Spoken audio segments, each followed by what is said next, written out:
So in this segment, we're going to be discussing Kemi Badenoch's absolute disaster class in campaigning, and I think she's proved herself to be very ineffective in a lot of the things she says and does.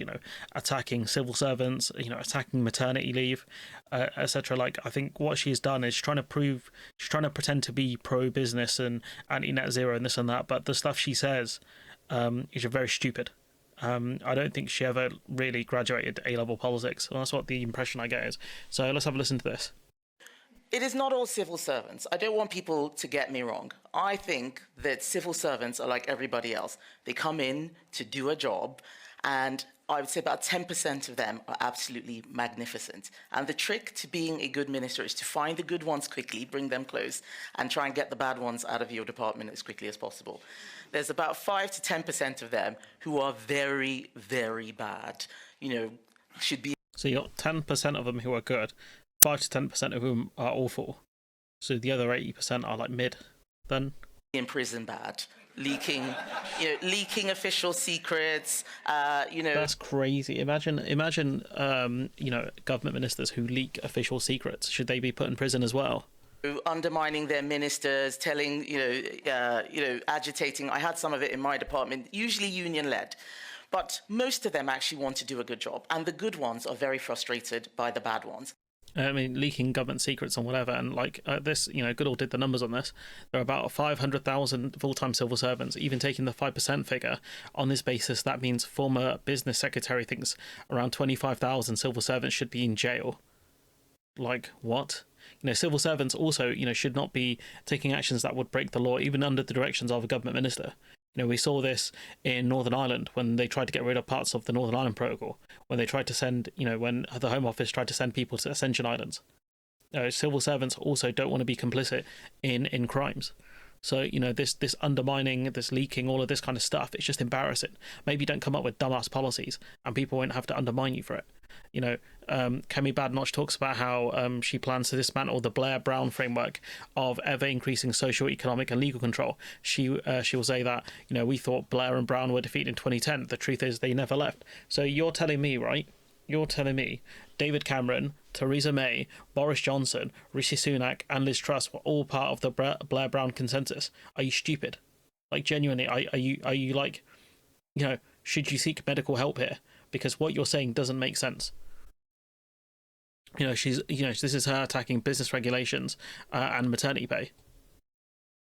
On that Kemi Badenoch clip, she said she was answering a question about business regulation and that she wasn't asked about maternity pay.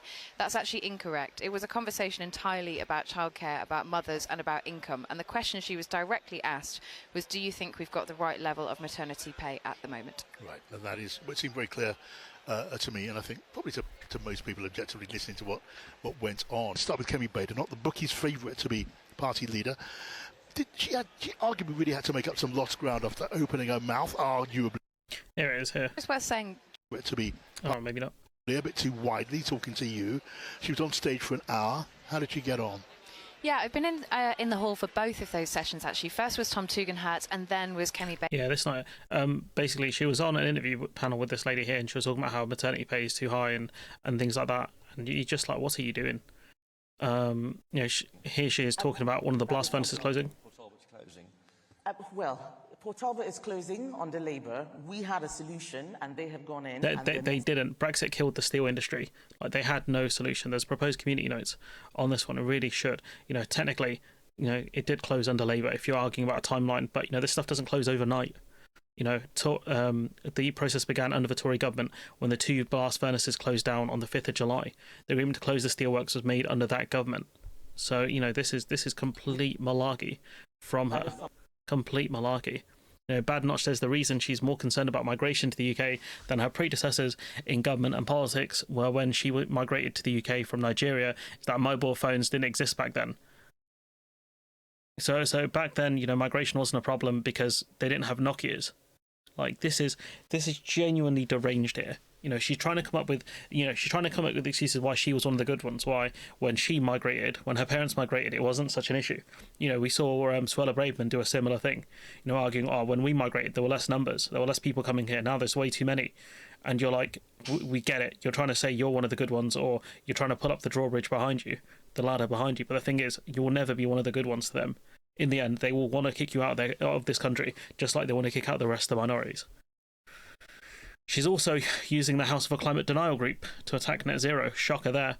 She hasn't declared this yet, but she will eventually, probably after the leadership campaign has ended. It's just shocking, really. Like, this is a complete disaster class from her. I wish I had the actual clip of her attacking maternity leave. I think it's here. I mean, we have one of the lowest rates in the OECD of maternity pay in this country. Changing that would probably help people make better decisions around family. Do you think we've got the right level of maternity pay at the moment? So maternity pay varies depending on who you work for, but it is a function, where it's statutory maternity pay, it is a function of tax. Tax comes from people who are working. We're taking from one group of people and giving to another. This, in my view, is excessive. Businesses are closing. Businesses are not starting in the UK because they say that the burden of regulation is too high. So maternity pay is excessive? I think it's gone too far. So she was asked a question, and this is what I mean, these NPC politicians, right, when they get asked follow-up questions, they don't know how to answer them. Too far the other way in terms of general business regulation. We need to allow businesses, especially small businesses, to make more of their own decisions. The exact amount of maternity pay, in my view, is neither here nor there. We need to make sure that... Genuinely, just what she says doesn't make sense, It doesn't, like, she was talking about how, in the clip, she was talking about how... what do you call it? She's saying it's too much for businesses and whatever. It's just, honestly, it's ridiculous. So I'm scrolling a lot here. Point being is, like, she's arguing for less regulation. She was talking about how before maternity pay, people had, more children. And you're like, yes, because you could have you could live off one income back then. You could live off one income. You didn't have to have two people working. Therefore, you didn't need to have paternity pay because, one person wouldn't be taking off leave to have a child. Like, genuinely, this is... The Conservative Party are absolute lunatics. They really are so out of touch. They really do not understand the average person. I think this conference kind of proves it, that this is really them not understanding why they lost. Going back to their roots of kind of small c conservatism, without understanding that people actually don't mind paying more in taxes so long as they actually get the benefit of those taxes. That's the point. And she doesn't seem to get it, and I don't think the Conservative Party will ever understand that. That's one of their major problems. I think in terms of economics, I don't think the British public are really that conservative, small c conservative, in terms of the way they think on things like tax and spend. As seen by poll after poll, which shows that people wouldn't mind increasing taxes on the highest earners in this country.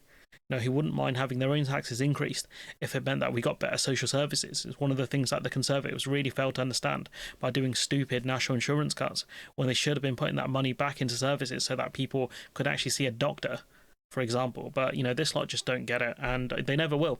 They never will. So anyways, I'm going to leave it there. Let me know what you think in the comments below. Like, comment, share, subscribe. An absolute disaster class from Kemi Badenoch. I'll catch you in the next one.